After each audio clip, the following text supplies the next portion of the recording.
We did a dead last episode on the Tremors movies not that long ago where we ranked them up, and in order to do so I had to watch all of them back to back, and as I was watching them I realized got a lot of questions. So I figured it was time to do an unanswered questions episode on one of the coolest film franchises of all time with some of the coolest movie monsters going out there, and it's the Tremors movies. So let's dive in and go underground and see if we can figure out the answers and dig up.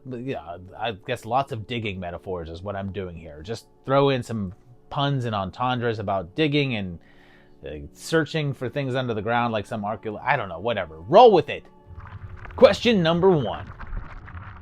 What is the Graboid life cycle? So this is one of the more complicated organisms in all of horror. Probably second only to the xenomorph, and I think up until Prometheus, the Graboids were even more complicated. But it was like Ridley Scott was like, hey, our creatures only have 3 steps in them, and then there's these Tremors things, and they have around 5. So here, hold my beer, or whatever beverage Ridley Scott prefers.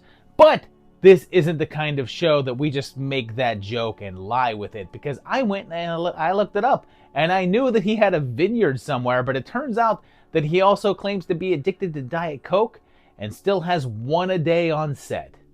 But anyway, let's get into it. First up, they're not called Tremors. That's the name of the movie, and what the creatures cause when they barrel past, but they're called Graboids, or if you want to get a little more esoteric, Snakeoids, or more international, Tulung. In the early entries of the franchise, it seemed like they really wanted to do something new with them in each one, and had them go through these drastic metamorphoses. So it got a little hard to keep track of how they worked. The 5th movie actually started with a synopsis of how it all worked, but I figured it would be best to start this video with covering that. And then later on, we'll address how certain elements can be different from film to film, considering that the later entries feature different species. But in terms of the first 4 films, which I'll call the Stampede Quadrilogy, the life cycle was pretty defined. The first stage is the egg, and those have mostly been underground, and they can be in a state of dormancy for a long time. And I'll talk about that in the next question. But when the eggs do hatch, they become something called a dirt dragon, which is a mini Graboid that looks like a tingler. The online fan community has decided to nickname these guys shooters, but if you look at the official Stampede Entertainment site, they call them Grablites. Now, in the film, they don't exactly give a solid time frame on how long they stay in this form, but they grow pretty quickly, and online it said that this period likely lasts a couple of months. During those couple of months, they grow into the full-size Graboids, the form that we're most familiar with and the mainstay of the series. In fact, the Graboids are the only stage that is featured in every entry of the franchise. Now, the length of time that they spend in this particular aspect is unknown, but it's said that they will go into the next stage after eating a certain amount of food. That amount is unspecified, and as I'm about to explain, may even fluctuate from worm to worm. But after they eat that food, they get sickly and beach themselves, and eventually their stomachs burst open, and inside are smaller creatures called shriekers. This is the shortest of the phases, as they retain this form for a couple of days. Again, this time period depends on the amount of food that they eat, but we see some change in as little as 24 hours. Shriekers can also reproduce asexually and quickly as they eat, increasing their numbers dramatically. But after that time period and some food ingestion, they'll enter into a cocoon, and an ass blaster will hatch out. Now, to clarify, a Graboid doesn't change into a shrieker. The big worm dies, giving birth to 3 new little ones, but the shriekers then go through a metamorphosis into the blasters. They're the same thing, just changed. The blasters then fly around and get more food and such. And again, after eating enough, they'll form an egg in their belly which they'll find a place to lay and start the cycle all over again. This ass blaster form is the only one in which it doesn't then undergo another change, and we've never been given an indication of their life expectancy in the franchise, but one of them lives long enough to be in captivity and then sold off to a Vegas act. However, on the Stampede Frequently Asked Questions page, they state that they believe that the Blastos would die after laying their egg, capping off the life cycle. And just think, all of that. All of those changes, and the outcome is basically one egg. And that's probably worth it more than the $9 a dozen that they're charging at the stores nowadays. Question number 2. Where do the Graboids come from? Here's the thing, they've played it coy in the films about where the wormies actually came from, but they gave enough info to suss it out. It would appear as if they're pre-Cambrian life forms. They call them that several times over the course of the films. And to clarify, that's some of the earliest life on Earth. Like, I'm talking pre-Eric Roberts here. Pre-Cambrian is like Protozoan era. I should point out that they mostly mention this not so much based on evidence or fossils, but more because of the lack of fossils. They're decided as Precambrian based on the notion that they would predate the fossil record and makes them some of the oldest creatures on Earth. Now, even though it's not said in the films, there was also some promotional materials from the sci-fi series that named them as being from the Devonian area. That's a specific era of time that's after the Precambrian era, and even after the Cambrian era, but pre-dinosaur. The Devonian age is around 350 to 420 million years ago, so around the time it takes my kid to put their shoes on to go somewhere where I'm in a hurry to get to. This era is mainly known for aquatic life, as most things were fish-based, so a great time for sushi lovers, and predated the Triassic period by a good 150 million years. Now, this creates an interesting second part to the question, because if these things are so old and have been around since before T-Rexes and such, then, as Rhonda so eloquently puts it in the first film, why haven't we seen one before now? Well, there's partial answers to that given over the course of the series and the TV show, and it seems that, as I mentioned in the previous question, the eggs can lay dormant for hundreds of years, and most online sources say it's around 300 or so. The show had some scientists study an egg and theorize that they were in the middle of a birthing cycle, which is why there was an influx of encounters with them at the current time. So, at whatever time frame they lay dormant for, they had hit that point and started hatching in a more plentiful manner, and that's why we got several movies out of it. But then, why is there no records of them from previous encounters?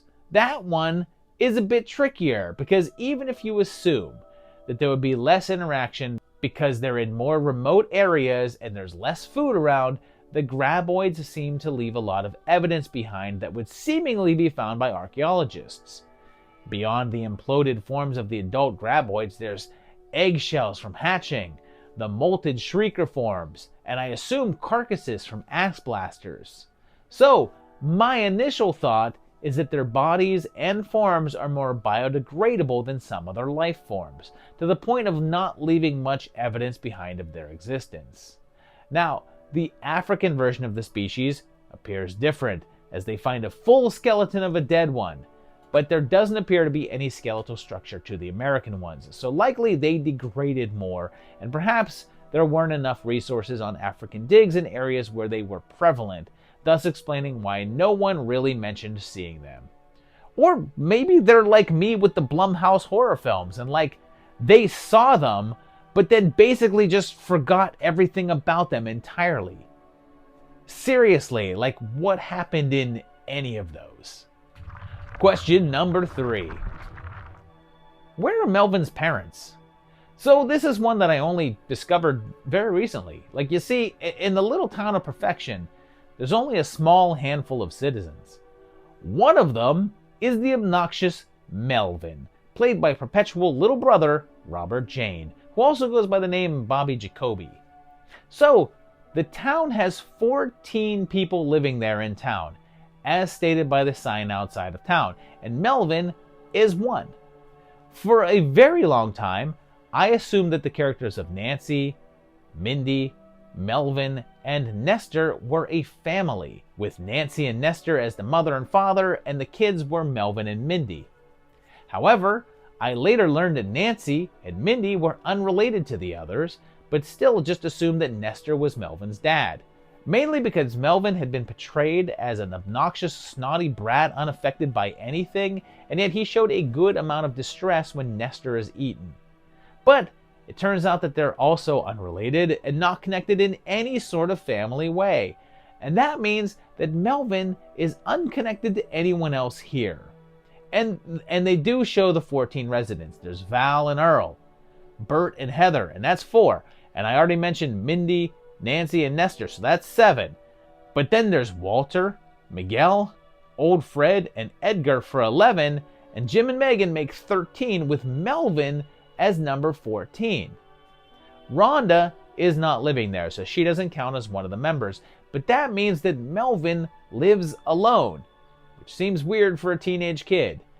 But this is something that is actually addressed in an original version of the script, even if the detail didn't make it to the shooting version.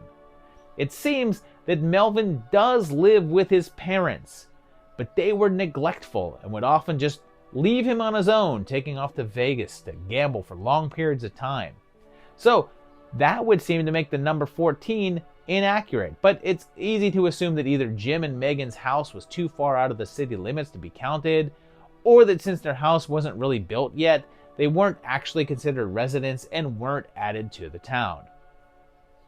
I guess the actual line of dialogue was something along the lines of Val or Earl saying they wish his parents would just take him away with them to Vegas or something, but that sort of explains why we see the lad become a money-grubbing, selfish jerk in Part 3, and then in the series. Question number 4. Why don't Val's lips match what he's saying sometimes? Valentine McKee was excellently played by Kevin Bacon, and it's funny because it's not a film that he was thrilled about being in. Before this movie, he was in some fairly big pictures and things that had a bit more prestige, and films where he was the main character, front and center, and more prominent. And I'm not talking about how prominent that he was in Friday the 13th in that blue Speedo. Plus, he was in movies where he could dance, and there's no dancing here. Not that he was angry about being in Tremors, but he considered it a downgrade from where he was before, in bigger films. And here was this little monster movie that was essentially a B picture, or at least a throwback to one. But anyway, he ended up having a great time filming it, and I guess for a while was even going to be in the sequel, but then didn't. Until he sort of did, which we'll talk about later. But Bacon's McKee had this weird habit in Tremors. You may notice that several times when speaking, the words that come out of his mouth don't really seem to match how his lips are moving. Be advised, however, there are 2 more, repeat, 2 more mother humpers. 2 more mother humpers. Can you fly, you sucker? Can you fly, you sucker? What happened here is that originally Val had a pretty foul mouth and uttered quite a few swear words.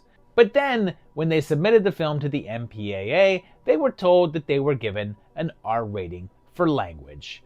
Now, it's likely they assumed that with the worm violence that they would get an R anyway, but when it was discovered that none of that stuff really mattered all that much, they opted to make some adjustments to get that PG-13. They wouldn't have to cut any monster stuff at all, but they'd have to get rid of some of those naughty words. And instead of going back and reshooting or just straight up cutting out the lines, they opted instead to overdub more palatable options. Honestly though, in some cases, it was better because calling them mother humpers is just funny. But this creates an interesting thing because oftentimes online, you'll see people complaining about it and wondering why their version of the film is the TV version. And the one that they remember seeing in theaters had all those important F words included, and I guess that counts as one of those Mandela effects. And the most interesting thing about the Mandela effect is the official scientific term for it. Crappy memory. Question number 5. What are the things on the poster for Tremors 2? When it came time for a sequel, they had to market it differently, although not too much, so the poster had a very familiar feel to it. One thing that's different, though, is the monsters under the ground. But they're unique in that we never actually see this variation of the Graboids in the film. Or any of the films for that matter. So what are they, and what are they doing there? Well, according to the guys at Stampede Entertainment, they had nothing to do with it and just hated those things. In fact, they were unhappy with most of the posters. In the first film, the entire first half of the movie is built around the audience thinking that the threat is these tentacle things under the ground that are like snakes. But then there's that big reveal halfway through that they're these big sandworm things. The studio wanted to spoil that surprise by featuring the creature on the poster, but they were able to convince Universal not to in order to avoid spoiling it. Reluctantly, the marketing guys agreed, but their alternative was to feature just one of the tongue tentacles, just inflated to massive size, way bigger than even the Graboids would be in the film, and with a bunch of sharp teeth.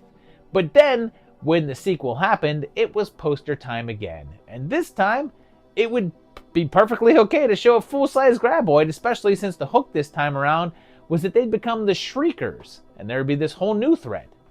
But for whatever reason, in order to keep the new poster similar to concept to the original one, they opted instead to feature several smaller tentacle creatures, but then added a number of teeth to make them more threatening, even if this variation wouldn't appear in the film.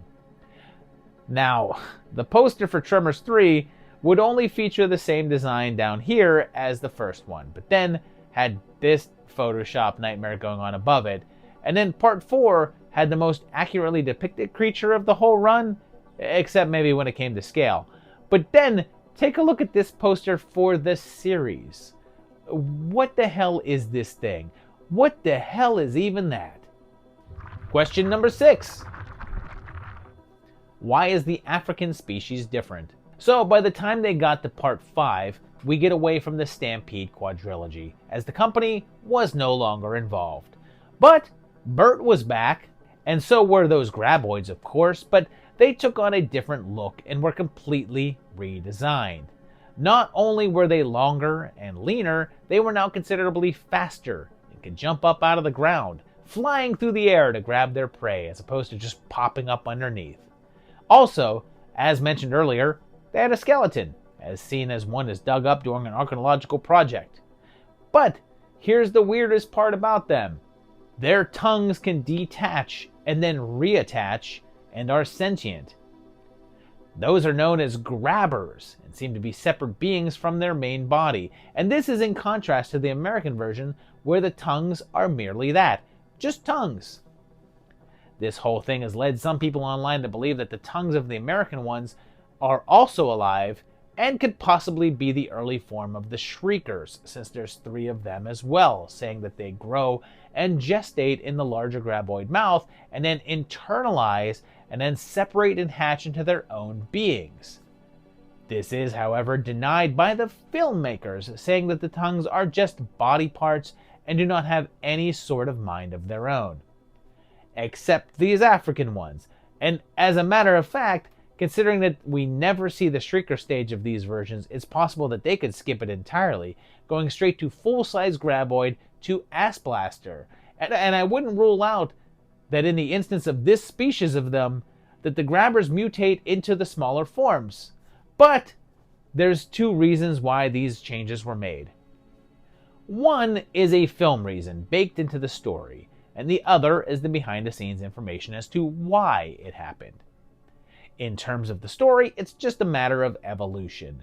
Considering that these creatures have been around since the dawn of the Earth, essentially, they've had time to adjust to their surroundings, and the ones on the African continent evolved differently than their American counterparts. Since the wildlife here was faster and tougher, like lions and such, the ones who were quicker and more efficient survived and carried on, creating this offshoot species that we see. But then, there's the behind-the-scenes story, and there's a misconception there. I've often heard it said that they changed the design because Stampede Entertainment owned the rights to the design for the creatures, and in order to avoid paying them for its use, they opted to go with a new look to save money. However, that doesn't really hold up when the movies actually show footage from the earlier films and show those creatures in there. The actual reason seems to come from the notion that the series had since day one. Each film had some new variation of the creatures or a new part of their life cycle, and considering that the fourth film basically closed it off, the only option for changing things up would be a variant of the species.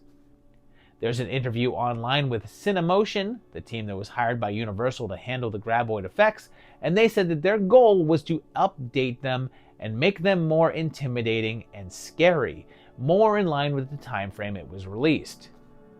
They wanted them to be more vicious, and for the viewers to see them and be more frightened than they were with the originals.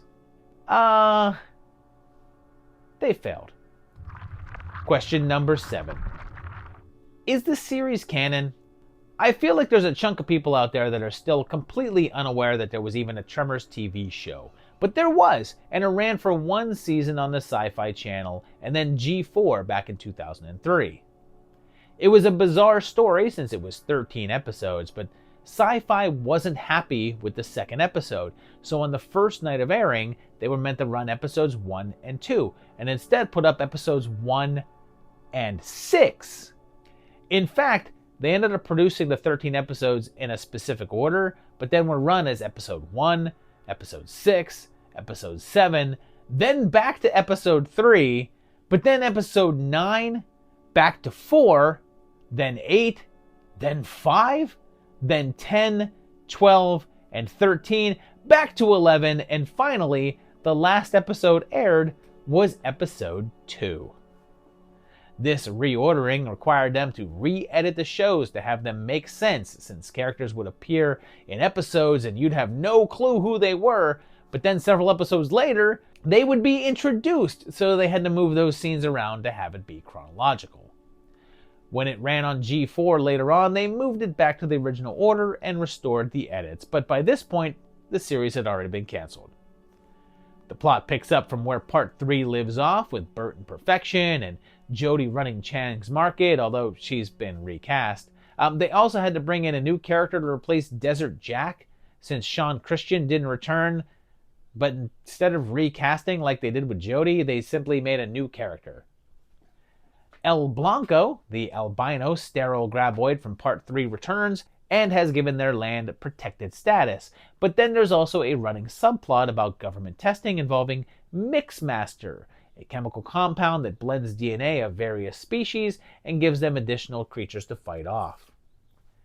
It was thought by fans that they may have been using this to give the Graboids an origin, but it was unconnected, just a different plot device for the show. But the question remains, is this canon to the film franchise, especially since the following film entries were no longer controlled by Stampede? Well, I guess that's mainly up to the viewers, because it's never directly addressed in the later films. There's no mention of Mixmaster or any of the characters introduced in the show, and none of the plot points are followed up on. The only thread of continuity is in the 6th film, where it's shown that Bert is now still living in Perfection, but everyone else has left, and it's mentioned that Jody let him run the store in her absence. But without the series, that could simply be a plot thread from the 3rd film. But, on the other hand, there is nothing from the 5th through 7th films to contradict anything either. They're actually somewhat careful not to refute any elements brought up, and since so much of the action takes place far, far away from Perfection, there's not much reason to bring it up anyway. So, if I had to give this a concrete answer, personally, I'd say yes. The series is indeed canon to the franchise, even if, due to the non-permanent nature of any of the elements there, it's not essential viewing. Question number 8. What happened to El Blanco? As I mentioned a bit ago, there was the introduction of a Graboid, for lack of a better word, character, named El Blanco. As I said, he's an albino Graboid and is also sterile, so he can't produce any shriekers. He was first introduced in the third film and continued to be a presence all throughout the series, sometimes helping out our main characters inadvertently and other times causing problems. There's online speculation that his variant status is likely due to exposure to Mixmaster and not just a natural genetic anomaly, although there's not much evidence towards that one way or the other. Even weirder, he's occasionally heard making the same sounds as the Shriekers, so it's clear that he's developed additional traits beyond just being asopeo. So this part is important in terms of the question, but El Blanco gave perfection protected status, since he was considered an endangered species, and Melvin was unable to make his real estate project there. But also, he served as a bit of a tourist attraction, and people would come there to spot him, with the town figuring out how to know where he was and avoid any confrontations. So then, later on, post-series, what happened to the big honky? It's never mentioned later on, much like anything from the series. And again, the only person who has any follow-up at all is Jody, so the status of pretty much any of the earlier characters is unknown. But I think that we can easily infer what the deal is based on the state of perfection in the sixth film. There, we see that everyone but Bert has left the town, and nothing really remains. It's a ghost town.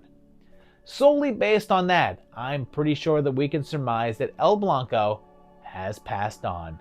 I mean, sorry kids, he went away to live on a farm, all happy and content. But let's face it, he was the tourism draw for the town and reason for some of them being there. So if he were gone, it would end up back like it was in the first film.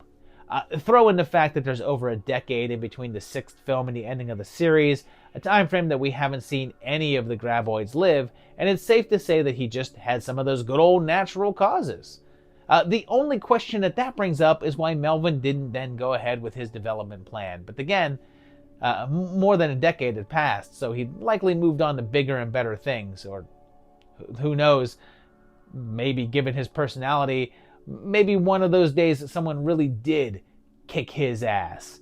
But back to the question, I think we can honor our buddy El Blanky and pour one out for the big old white worm, which coincidentally is also the nickname for Peter North. Question number 9. Is Bert really dead? The 7th film of the series, the final one to date, ended in a pretty downbeat manner. They do a callback to the first film that it ends on a cliff, with Bert luring the last remaining Graboid towards it, with the intention of having it go off the edge and down onto a bunch of explosives below. There's a standoff, and at the last second, Bert pushes new sidekick Jimmy out of the way, flashes a big old Bert bird, and appears to be swallowed up whole by the Graboid, which then plummets off the cliff, lands on a bunch of spikes, and then explodes into a massive fireball. Now, even if we say that Bert could survive the eating process, especially considering that he had been swallowed before and managed to live through it, and a separate character lived through that in part 5 as well, there would be no way to make it through that massive destruction below, right? So, he's dead and gone, isn't he? Bert's over and done, won't be fighting any more Graboids in any way. Like, all they found was his hat and sunglasses, and they gave him a burial and everything, so it sure does appear like it's all over for our favorite gun nut. So, that seems like the obvious thing to happen, considering that Michael Gross is in his 70s, and the physical demands for doing the Tremors films are a little much, so it seemed like the end was near anyway in terms of the character, which is why they tried so hard to have some sort of character to pass the torch to in the later entries. The deal is that Michael Gross didn't want Bert to die, but Universal wanted to end the 7th film with something impactful and set it apart from the others. But even still, they shot the ending 2 ways. There was the version that we saw, but they also shot an alternate ending in which Bert survived, crawling over the cliff, and he was angry that everyone believed that he died. They filmed both versions, but the studio opted for the emotional finale as a cap to the series, although Gross was able to convince them to shoot it in a way that there would be a door open for a part 8. He said that he envisioned making an 8th film in which it would open with Bert in a full body cast and would entail having Gummer now operate in a weaponized wheelchair. However, there's been no word on any additional entries, and Gross is 78 at the time that I'm writing this, so it appears as if that book may be closed. So, I'm tempted to end this question by stating that it would appear as if old Bert is truly done for. But, you know what? No. Michael Gross sure as hell doesn't think he's gone, and he's down to do one more. And if the film is shot in a way to give him some wiggle room for him to be alive, considering they did a whole alternate version where he is, so the only ones that are making it clear that the character is dead is the studio heads. And if you think I'm gonna listen to a bunch of crusty suits and money men as opposed to the actor and my gut instinct, no, Bert survived. Look at this shot. It's not clear that he goes in the mouth or not. There's a whole lot of dirt kicked up here, so anything goes, right? Like it takes a whole hell of a lot more than that to take out Bert freaking Gummer. Question number 10. What happened with that pilot? Back in 2018, something weird happened. Keep in mind, this is the same year that Cold Day in Hell came out, and the film franchise was still going, even if I wouldn't say it was going strong. But Kevin Bacon decided he wanted in, but not a part of the existing series. Instead, he spearheaded a push for a new series that would focus on Val and what he'd been up to since the original film. Seems that even though he wasn't thrilled about Tremors and felt that its failure at the box office hurt his career quite a bit, he was interested in what McKee was up to. After they tried to get a movie off the ground, they opted to do a TV series instead and worked up a pilot concept. It would ignore all of the sequels and serve as a direct follow-up to the first film, as it would show that Val never did manage to make it out of perfection, and 25 years later was still living there. It would also feature new relatives of Chang, 2 women who took over the store, but also grown-up versions of both Mindy and Melvin, played by different actors. One thing missing was the inclusion of Bert, since they hoped to separate this new take from the existing films and didn't want to confuse viewers. Like was revealed in the films, Val and Rhonda did have a romance and had a daughter, although unlike here they were split, and McKee was estranged from his kid, with a subplot being their attempts to reconcile. They hired Vincenzo Natali to direct it and had plans for Fred Ward to appear at some point in the later episodes, and shot the pilot, ending it on a cliffhanger. However, for whatever reason, it wasn't picked up, and attempts to shop it around to other networks didn't seem to go anywhere. But there was a trailer out there, with the scenes shown being the only footage that has managed to slip out, because here we are, more than 5 years later, and it's still completely unavailable to view. There's no indication of why it was never released in any form, but it looks like Arrow Video was hoping to include it on their reissue of the original film a few years back, but couldn't due to legal issues. Frustratingly, over these last couple of years, it hasn't managed to just slip out and leak, so it's just on a shelf somewhere, completely unseen. Have to kind of admit though that the release trailer didn't exactly feel like it nailed the spirit of the original, and I'm not sure that I would have been into it, but I still wanted to get out in some way, because even a mediocre Tremors project would still be a good time. So there you have it, 10 questions about the Tremors franchise answered for you. Let me know if you enjoyed these. Let me know what other questions you have about the Tremors movies, because I love these flicks. I think they're a lot of fun. The first movie is one of my favorite horror films of all time. Just such a good time. Let me know other questions you've got down below in that comment. If you like the video, hit the like button. If you enjoy the channel, subscribe to it and hit the bell to get notified about upcoming videos. Also, check out my Patreon page at patreon.com/movietimelines and, help support this channel and keep it going. But that's it for now. Let me know what you thought of this one, and I'll see you very shortly for another great video. Thanks a lot, guys. Bye-bye.